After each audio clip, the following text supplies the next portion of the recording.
কোন পৰীক্ষাৰ কেতিয়া ৰিজাল্ট দিব নিযুক্তিৰ বিষয়ে মই আপোনালোকক উল্লেখ কৰিছিলোঁ পুলিচ কনিষ্টবলৰ ক্ষেত্ৰত থকা নিষেধাজ্ঞা যাতে উচ্চতম ন্যায়ালয়ে উঠাই লয় অহা 8 তাৰিখে উচ্চতম ন্যায়ালয়ত আমি ভেকেটিং পিটিশন আমি আগবঢ়াম মই বিশ্বাস কৰোঁ যে ন্যায়ালয়ত আমি ন্যায়ালয়ৰ নিষেধাজ্ঞা প্ৰত্যাহাৰ কৰাবলৈ সক্ষম হ'ম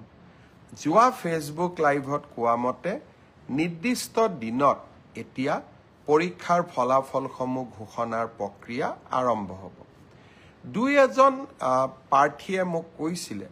যে এলপি আৰু এমই লিষ্টত পিজি আৰু গ্ৰেজুৱেট পোষ্ট গ্ৰেজুৱেট আৰু গ্ৰেজুৱেট টিচাৰ পোৱা